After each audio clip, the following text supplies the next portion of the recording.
అందరికీ నమస్కారం. ఈరోజు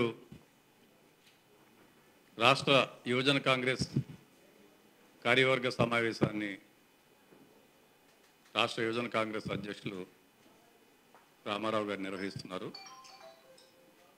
అఖిల భారత కాంగ్రెస్ కమిటీ జాతీయ స్థాయిలో యువజన కాంగ్రెస్ వ్యవహారాల ఇన్ఛార్జిగా ఉన్నటువంటి కృష్ణ అల్వర్ గారు రావడం జరిగింది.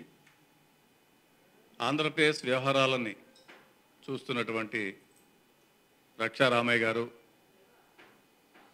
మమతా నాగిరెడ్డి గారు, నాతో పాటు వర్కింగ్ అధ్యక్షులుగా ఉన్నటువంటి మస్తాన్ వలి గారు, రాష్ట్ర ఉపాధ్యక్షులు శివాజీ గారు, పార్టీ నాయకులందరి తరఫున మీకు హృదయపూర్వక నమస్కారాలు. నిన్న మొన్న ఈ రాష్ట్రంలో సంచలనం లేపినటువంటి ఒక ప్రధానమైనటువంటి అంశం, ప్రభుత్వంలో కీలకంగా పనిచేస్తూ రెవెన్యూ యంత్రాంగంలో పనిచేస్తున్నటువంటి వ్యక్తి, ఒక తహసీల్దార్ స్థాయి వ్యక్తి ఈ రాష్ట్రంలో జరుగుతున్నటువంటి పరిస్థితుల్ని ప్రజలందరికీ కూడా చాలా క్లియర్గా చెప్పడం జరిగింది. కాంగ్రెస్ పార్టీగా మేము చాలా సంవత్సరాలను చెప్తున్నాం, జగన్మోహన్ రెడ్డి ముఖ్యమంత్రి అయిన తర్వాత ఈ రాష్ట్రంలో జరుగుతున్నటువంటి కరప్షన్, అది ల్యాండ్ కానీ, శాండ్ కానీ, లిక్కర్ కానీ, ఏ ఫీల్డ్ని తీసుకున్నా కూడా విపరీతమైనటువంటి కరప్షన్. గతంలో ప్రభుత్వం చేసినటువంటి పాలసీస్ అన్నింటినీ కూడా కాదని, అటు మైనింగ్లో కానీ, శాండ్లో కానీ, లిక్కర్లో కానీ చాలా విచిత్రమైనటువంటి కొత్త సిస్టమ్ని తీసుకొచ్చి ఇంట్రడ్యూస్ చేశారు ఈ రాష్ట్రంలో. సరే, ఆ తహసీల్దార్ గారు మాట్లాడుతూ మంత్రులు వచ్చినప్పుడు కానీ, పెద్ద పెద్ద అధికారులు వచ్చినప్పుడు కానీ సమావేశాలు నిర్వహించడం కోసం మేము చేసేటువంటి పని తప్పనిసరిగా మా జీతభత్యాలు సరిపోవు కాబట్టి కరప్షన్ చేయవలసి వస్తుంది అని చెప్పాడు, విచ్ ఈజ్ ఎ ఫ్యాక్ట్. ప్రభుత్వం దగ్గర నిధులు లేమితోటి మంత్రులు వచ్చినా మంత్రి గారి యొక్క అరేంజ్మెంట్స్, గెస్ట్ హౌస్ ఖర్చులు, ఎమ్మెల్యే గారు తిరిగితే ఎమ్మెల్యే గారి ఖర్చులు, వాళ్ళ మెయింటెనెన్సు, ముఖ్యమంత్రి గారు వస్తే టార్గెట్లు పెట్టి జనాన్ని మొబిలైజేషన్లు, మీటింగ్ సక్సెస్, ఇవన్నీ చేయాలనేటువంటి బాధ్యతని ప్రధానంగా రెవెన్యూ యంత్రాంగానికి అప్పచెప్పారు. దిక్కు లేనటువంటి పరిస్థితుల్లో వాళ్ళందరూ కూడా జీతాల మీద బతికేటువంటి ఉద్యోగస్తులు కాబట్టి కరప్షన్ అనేటువంటి తప్పనిసరిగా వస్తుందని ఆయన ఆన్ రికార్డ్ చెప్పారు. సరే, ప్రభుత్వ పరంగా ఆయన మీద చర్యలు తీసుకున్నారు. కానీ కాంగ్రెస్ పార్టీగా మేము ప్రశ్నించేది ఒకటే, ఈ రాష్ట్ర ముఖ్యమంత్రిని వ్యవస్థని సరిదిద్దడానికి ప్రయత్నం చేయాలి. ఒక వ్యక్తి మాట్లాడినంత మాత్రాన, ఆ వ్యక్తిలో మీరు సస్పెండ్ చేసినంత మాత్రాన వ్యవస్థ అంతా మార్పు వస్తుందని భావించడం చాలా హాస్యాస్పదం. ఈ రాష్ట్రంలో కరప్షన్ అనేటువంటిది విపరీతంగా పెరిగినటువంటి మాట వాస్తవము. సెంట్రలైజ్డ్గా చేస్తున్నటువంటి కరప్షను, లిక్కర్కి సంబంధించి ప్రపంచంలో ఎక్కడా లేనటువంటి మోడల్. ముఖ్యమంత్రి గారు ఎన్నికల మేనిఫెస్టో 100% ఇంప్లిమెంట్ చేశారని చెప్తూ ఉంటారు. ముఖ్యమంత్రి గారు ఎన్నికల మేనిఫెస్టో మద్యపాన నిషేధం అని పెట్టారు. మద్యపాన నిషేధం అనేటువంటిది స్లోగా డైల్యూట్ చేసుకుంటూ వచ్చి ప్రభుత్వం నుంచి ప్రైవేట్ కాంట్రాక్టర్ల దగ్గరికి వెళ్ళి, ప్రైవేట్ కాంట్రాక్టర్ల దగ్గర నుంచి వాళ్ళ బంధువుల దగ్గరికి వెళ్ళి రోజు కోట్ల రూపాయల కలెక్షన్. అది డిజిటల్ మనీ అని చెప్పినటువంటి నరేంద్ర మోడీ కానీ, నల్లధనాన్ని రద్దు చేస్తున్నాను అని చెప్పినటువంటి నరేంద్ర మోడీ కానీ, కళ్ళుండి చూడలేని పరిస్థితి. ఆంధ్రప్రదేశ్లో ఏ వైన్ షాప్కి వెళ్ళినా క్రెడిట్ కార్డు మీద కానీ, డెబిట్ కార్డు మీద కానీ మనం లిక్కర్ బాటిల్ కొనలేము, ఓన్లీ క్యాష్ తోటే కొనాలి. అది ఎందుకు జరుగుతుంది?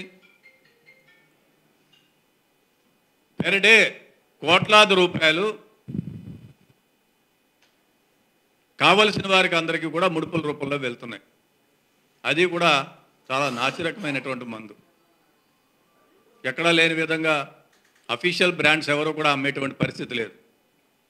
లోకల్గా మ్యానుఫ్యాక్చర్ చేసి అమ్ముతున్నటువంటి పరిస్థితి. ఇవన్నీ దృష్టిలో పెట్టుకునే పాప మా తహసీల్దార్ గారు చెప్పారు, ప్రభుత్వంలో వస్తున్నటువంటి పెద్దలందరికీ మేము చూడలేక చేయలేక ప్రోటోకాల్ చూడలేక కరప్షన్ చేయవలసి వస్తుంది అని చెప్పారు.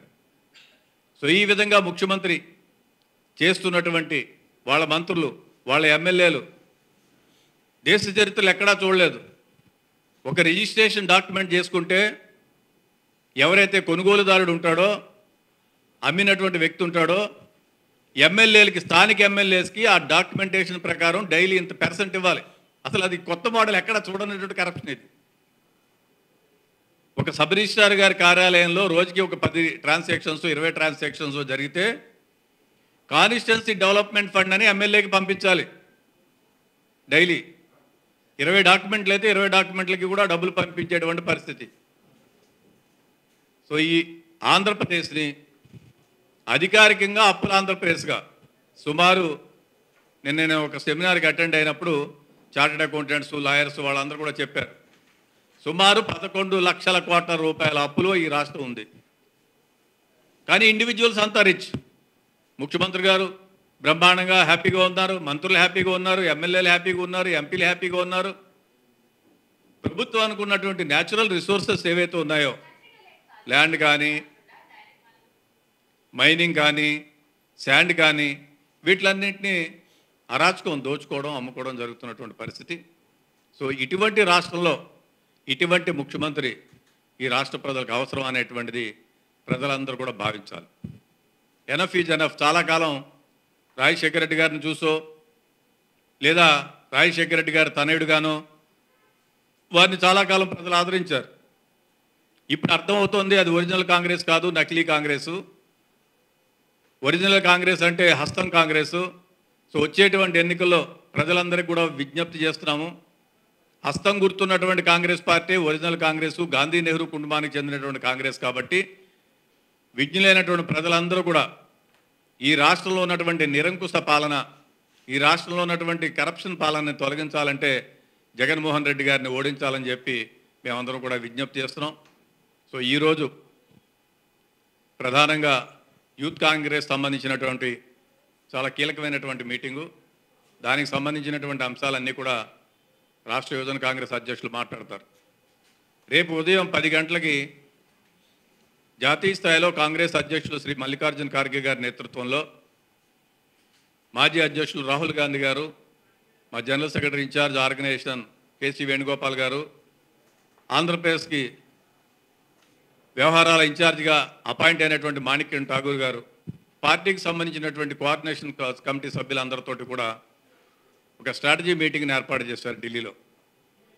పార్టీ తీసుకోవాల్సినటువంటి రూట్ మ్యాప్, వచ్చేటువంటి శాసనసభ పార్లమెంట్ ఎన్నికలను దృష్టిలో పెట్టుకుని ఆంధ్రప్రదేశ్లో పార్టీని సంస్థాగతంగా బలోపేతం చేయడం, ప్రధానమైనటువంటి ఎజెండా అంశాలు, పాజిటివ్ ప్లాన్కు, మేనిఫెస్టోకు సంబంధించినటువంటి అంశాలు, ఈ రాష్ట్రంలో సంస్థాగతంగా పార్టీని బలోపేతం చేసుకోవడంతో పాటు ఎన్నికల క్షేత్రంలో కాంగ్రెస్ పార్టీ ఏ విధంగా మరి ముందుకు వెళ్ళాలనేటువంటి విషయాలన్నిటి మీద కూడా మరి వారు చర్చించడం జరుగుతుంది. ఆంధ్రప్రదేశ్ నుంచి ఉన్నటువంటి సిడబ్ల్యూసీ సభ్యులు, former PCC presidents, working presidents, all India Congress కమిటీలో ఉన్నటువంటి సెక్రటరీ, లేదా మొన్న ఏ విధంగా అయితే ఇక్కడ మనం కోఆర్డినేషన్ కమిటీ మీటింగ్ చేసుకున్నామో వారందరినీ కూడా పిలవడం జరిగింది. సో రేపు ఉదయం 10 గంటలకు ఏఐసీసీ హెడ్ క్వార్టర్స్లో 24 అక్బర్ రోడ్లో దాని మీద మీటింగ్ ఉంటుంది. దాని తర్వాత సంబంధిత విషయాలు ఏదైనా ఉంటే మళ్ళీ నేను మాట్లాడడం జరుగుతుంది.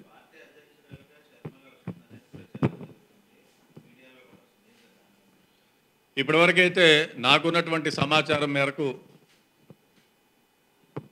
మరి అటువంటిదైతే ఏమీ లేదు.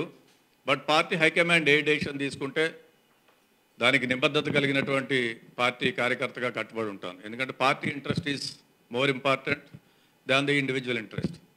అందరూ కలిపి సంస్థాగతంగా పార్టీని బలోపేతం చేయాలనుకునేటప్పుడు షర్మిల గారు వచ్చి కాంగ్రెస్ పార్టీలో జాయిన్ అయ్యి పనిచేస్తారంటే మోస్ట్ వెల్కమ్. నేను గతంలో కూడా చెప్పాను. సో డెఫినెట్గా it's not an issue, it is up to the high command to take a decision on that. చెప్పాను, అంతకుముందు కూడా చెప్పాను. అంతకుముందు కూడా చెప్పాము, వారు వచ్చి పని చేస్తారంటే మోస్ట్ వెల్కమ్. రాజశేఖర రెడ్డి గారు తనగా రాజకీయాల్లో మాకు చాలా దగ్గరగా ఉన్నటువంటి కుటుంబంగా వారు వచ్చి పనిచేస్తారంటే తప్పనిసరిగా పార్టీ ఏ అసైన్మెంట్ ఇస్తే అది. నేషనల్ పార్టీగా కాంగ్రెస్ అధ్యక్షులు ఏ నిర్ణయం తీసుకుంటారో ఆ నిర్ణయానికి అందరూ కూడా కట్టుబడవలసి ఉంటుంది.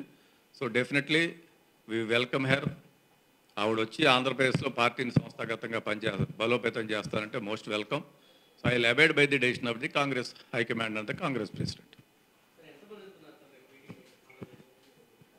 సుమారు 30 మందికి ఇన్విటేషన్ పంపారు ఢిల్లీ నుంచి. Political affairs committee and coordination committee, మా మహిళా కాంగ్రెస్ రాష్ట్ర అధ్యక్షురాలు, యూత్ కాంగ్రెస్, ఎన్ఎస్ఏ, కాంగ్రెస్ సేవాదళ్ వాళ్ళందరూ కూడా ఉంటారు, నలుగురు ఉంటారు. సో దాంతోపాటు ప్రధానంగా మాజీ కేంద్ర మంత్రులు, సిడబ్ల్యూసీ సభ్యులు, ఇతర సీనియర్ నాయకులు వాళ్ళందరూ కూడా ఉంటారు.